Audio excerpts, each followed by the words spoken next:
अस्सलाम वालेकुम। आज हम जो टूल पढ़ना चाह रहे हैं उनमें पाथफाइंडर टूल।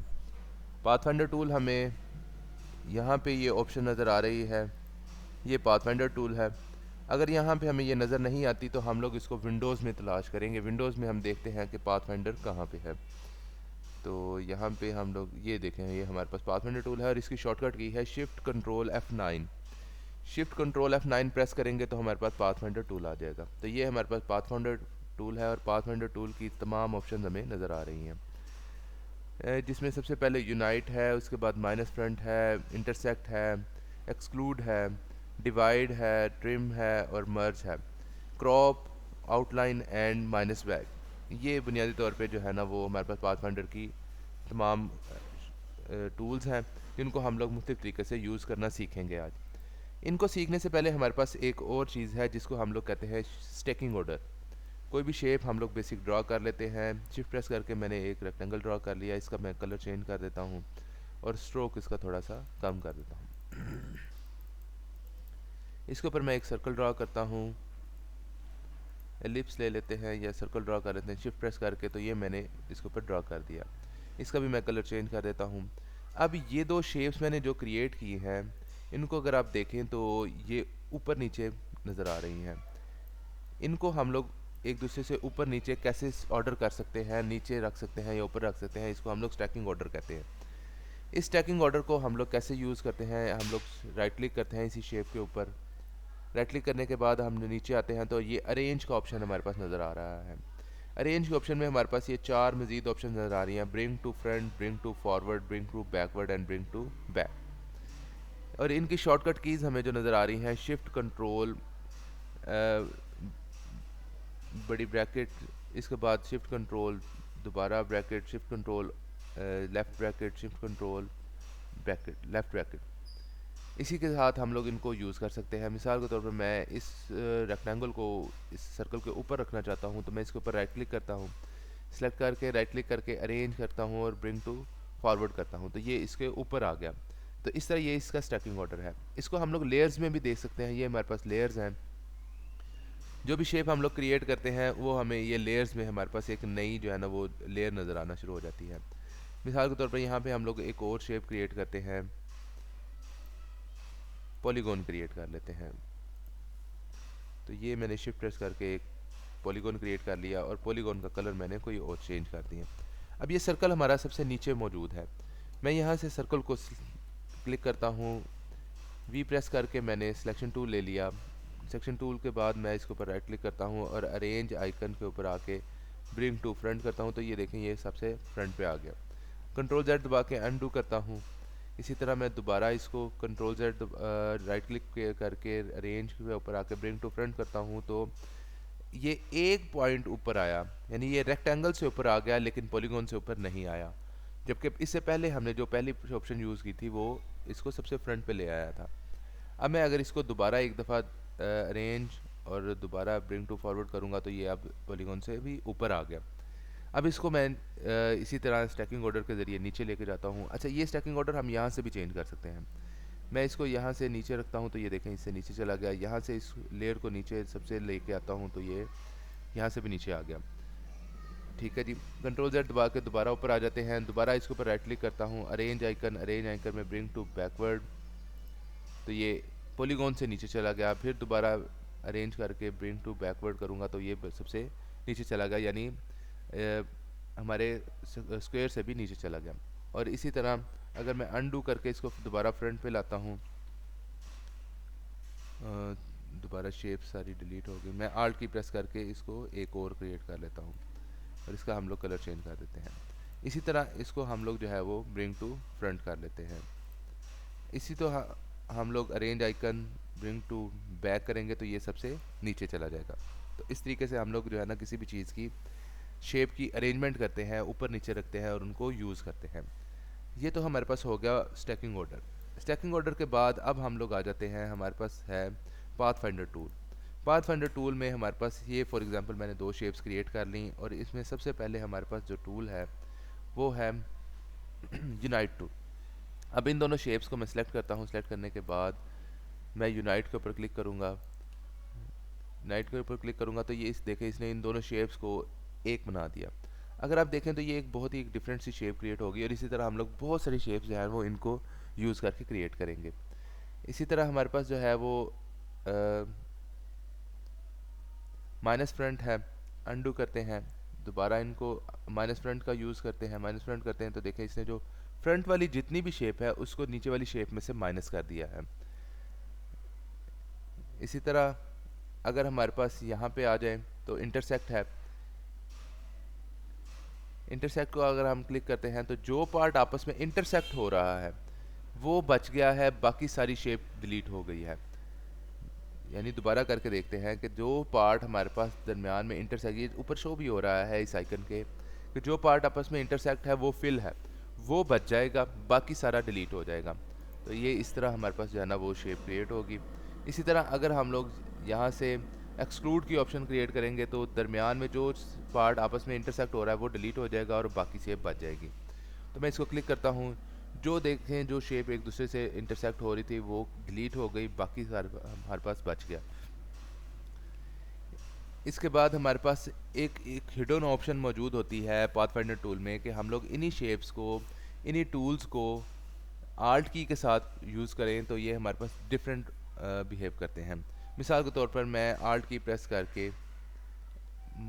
यूनाइट की ऑप्शन क्लिक करता हूँ तो ये इसने इन दोनों को यूनाइट तो कर दिया लेकिन नीचे वाली शेप अपनी ओरिजिनल पोजीशन में मौजूद है। अगर मैं इसको यहाँ से तो ऊपर मूव करना चाहूँ तो ये मूव हो सकती है। मिसाल के तौर पर मैं इस शेप में को अनग्रुप करता हूँ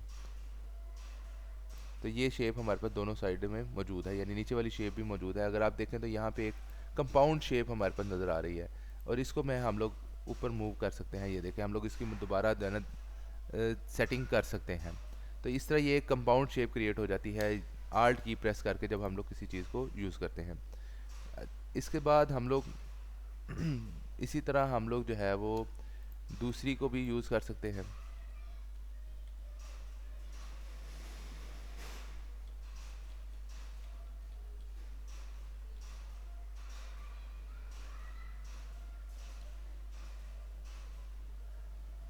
अच्छा, हम लोग इसका कलर चेंज कर देते हैं।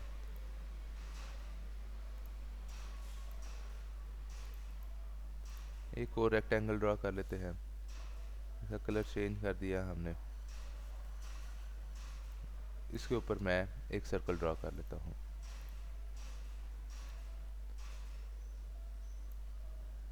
इसका भी कलर चेंज कर लेते हैं। अब जब हमने इन दोनों शेप्स को क्रिएट कर लिया है तो इन दोनों के साथ हम लोग क्या करते हैं, दोबारा इसी तरह माइनस फ्रंट आर्ट की प्रेस करके करते हैं तो ये देखें ये दोबारा एक कंपाउंड शेप क्रिएट हो जाएगी। ये देखें हमारे पास, और इसमें जो सर्कल है वो बिल्कुल अलग है और जो शेप है हमारे पास वो बिल्कुल अलग है। अब हम इसके ऊपर सर्कल को ऊपर नीचे दाएं बाएं मूव कर सकते हैं। मैंने यहाँ से सेलेक्ट किया है तो इसकी हम लोग पोजीशन जो है वो अपनी मर्ज़ी से चेंज कर सकते हैं। तो इस तरह ये हमारे पास जो है वो हमने माइनस फ्रंट तो किया है तो ये हम लोग इसको दोबारा बेहतर कर सकते हैं। ठीक है जी। तो ये हमारे पास हिडन ऑप्शन मौजूद होती है पाथफाइंडर टूल के साथ आल्ट की प्रेस करके हम लोग इसको इस तरह यूज़ कर सकते हैं। इसके बाद हमारे पास आ जाती है दूसरी ऑप्शन जिनमें हमारे पास है डिवाइड। यहाँ से हम लोग दोबारा रेक्टेंगल ड्रा कर लेते हैं और इसके साथ हम लोग सर्कल ड्रा कर लेते हैं और इनको कलर चेंज कर लेते हैं। इन दोनों को सिलेक्ट कर लेते हैं, सिलेक्ट करके हम लोग इनको डिवाइड करते हैं। तो अब ये दरमियान में से डिवाइड हो गई, और लेकिन इसने डिवाइड तो कर दिया, डिवाइड करने के साथ इन्होंने इन दोनों को ऑप्शंस को दोनों शेप्स को ग्रुप बना दिया। मैं इसके ऊपर राइट क्लिक करके इन दोनों का अनग्रुप करता हूँ। अनग्रुप करने के बाद साइड पे क्लिक करता हूँ तो ये देखें ये दरमियान में से इनको इसने डिवाइड कर दिया। जो भी पार्ट एक दूसरे से आपस में जुड़ा हुआ था वो दरमियान में से डिवाइड हो गया।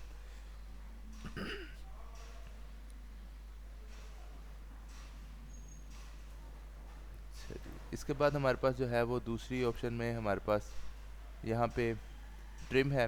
ट्रिम भी यही काम करेगा, लेकिन ट्रिम में और इनमें थोड़ा सा डिफरेंस होगा, वो हम लोग देखते हैं कि इसने क्या किया है। इसने ऊपर वाली शेप में से नीचे वाली शेप को माइनस कर दिया है। ऊपर वाली शेप नीचे वाली शेप जो है वो माइनस हो गई है। ये थोड़ा सा डिफरेंस है हमारे पास डिवाइड और ट्रिम में। ठीक है जी। और इसी तरह हम लोग जो है वो यूज़ करेंगे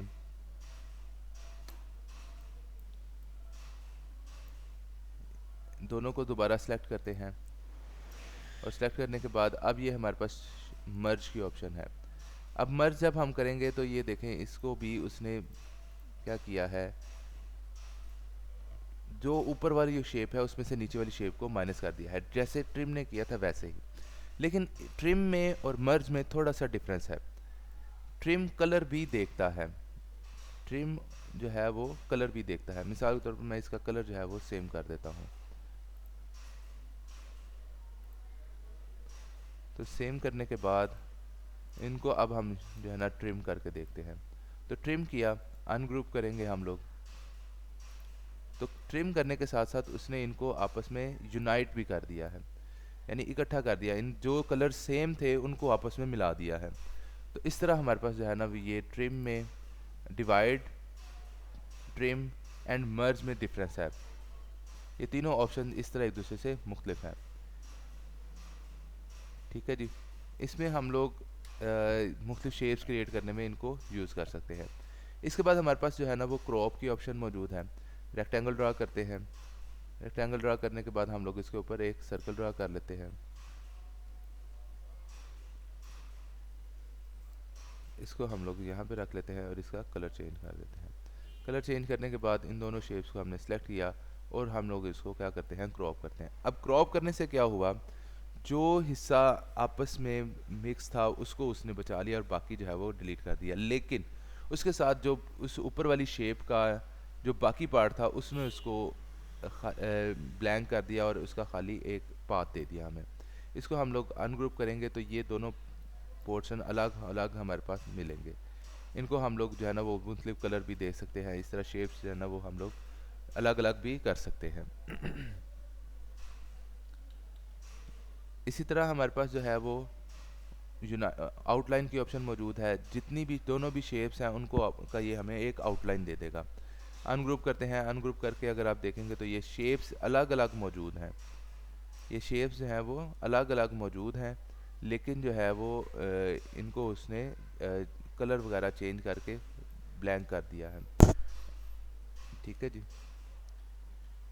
और इसी तरह हमारे पास जो है वो माइनस बैक, जैसे माइनस फ्रंट था इसके बिल्कुल ऑपोजिट ये माइनस बैक है, यानी बैक वाला हिस्सा जितना भी है वो माइनस हो गया है। दोबारा करके इसको देखते हैं। जब हमने माइनस फ्रंट किया था तो फ्रंट वाली शेप डिलीट हुई थी, और जब हमने माइनस बैक किया है तो ये माइनस बैक वाली शेप जो है वो डिलीट हो गई है। तो इस तरह हम लोग इनको मुख्तलिफ जगह पे यूज़ करेंगे और अपनी मुख्तलिफ डिज़ाइन क्रिएट करने में इनसे हेल्प लेंगे। दोनों दोनों जो है ये बहुत ज़्यादा यूज़ होंगे, अलाइन टूल भी और पाथ फाइंडर टूल भी। ये हमारी बहुत सारी शेप्स क्रिएट करने में हमें बहुत हेल्प करेंगे। तो आज के लिए इतना ही। अल्लाह हाफिज़।